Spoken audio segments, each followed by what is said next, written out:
Hello everyone, it's Legion of Guile here again, with a very long overdue haul, partially due to university assignments and exams, which have since finished up. Also because the camera on my phone, is not working properly, and the problem being that the actual camera itself can't focus at all. Don't know if you can see that.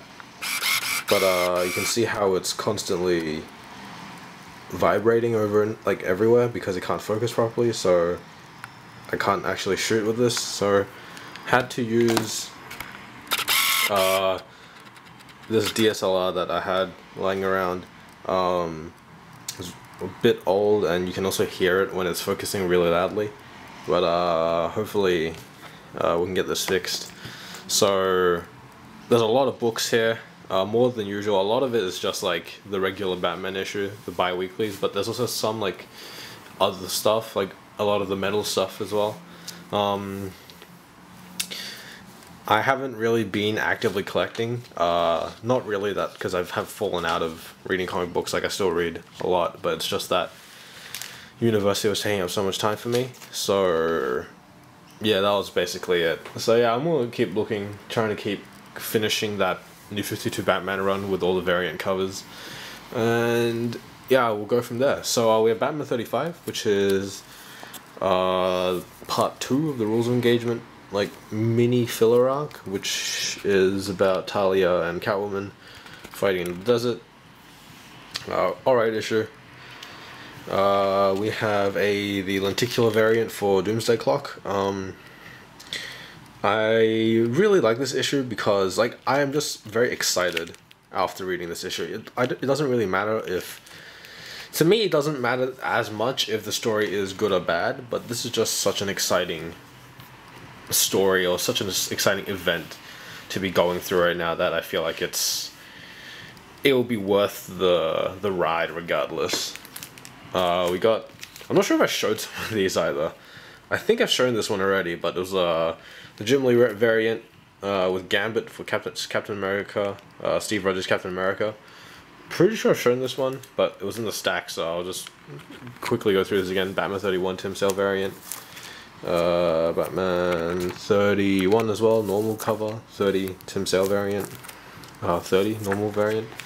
We got some metal stuff. I picked this variant, I think this cover because of the Andy Kubert one, because I really like the Court of Owls Batman, and I just really like this pose we always get for Batman. I feel like it's very classic Batman pose, and I really like how the folds and the cape are drawn out.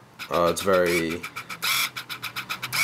the camera focus there. It's very defined and sharp.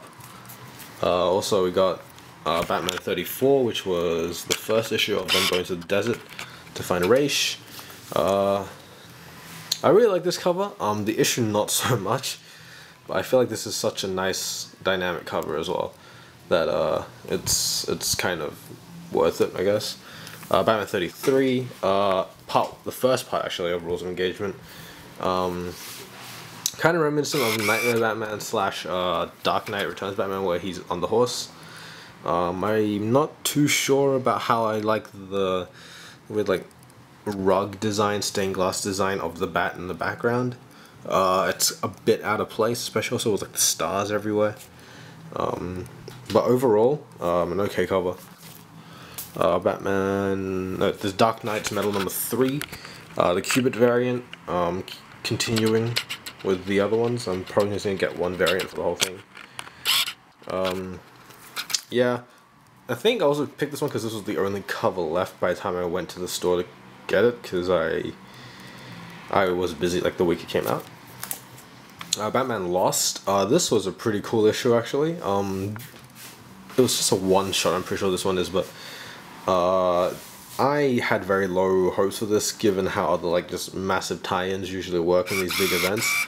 But this was pleasantly surprised. I was pleasantly surprised with this one. So yeah. Then we got Batman the Merciless. I really enjoyed this one.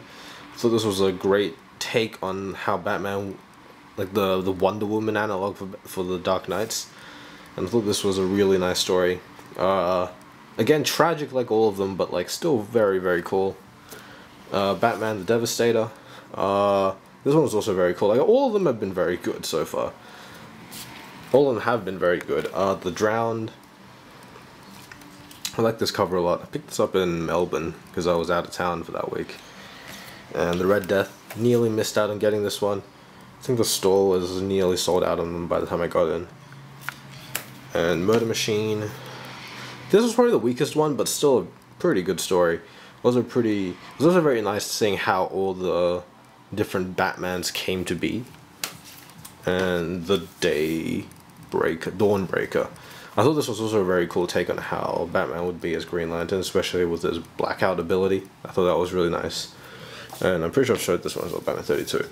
The one I'm missing right now is Batman Who Laughs. I'm probably going to get that in the stores before flying out. I leave on December the 7th, which is a Thursday here in Australia. And then we're going overseas, back to Hong Kong for around 3 months. So probably going to try and find comic books there. I know I can get my regular issues pretty easily, but I'm not too sure about how I'm going to be finding like back issues or whatnot. But yeah,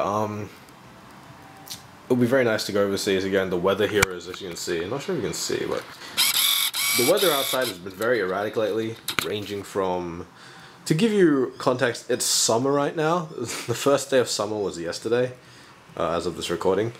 And today was very cloudy, overcast with a lot of rain and wind. So yeah, the weather here is very, very strange, and every year it seems to get stranger. But yeah, next time I make a video, I'll probably be coming from Hong Kong. Not too sure, I might make another haul video once I pick up the Batman Who Laughs. Not sure about that. But until next time, this has been Legend Guile, and see you next time.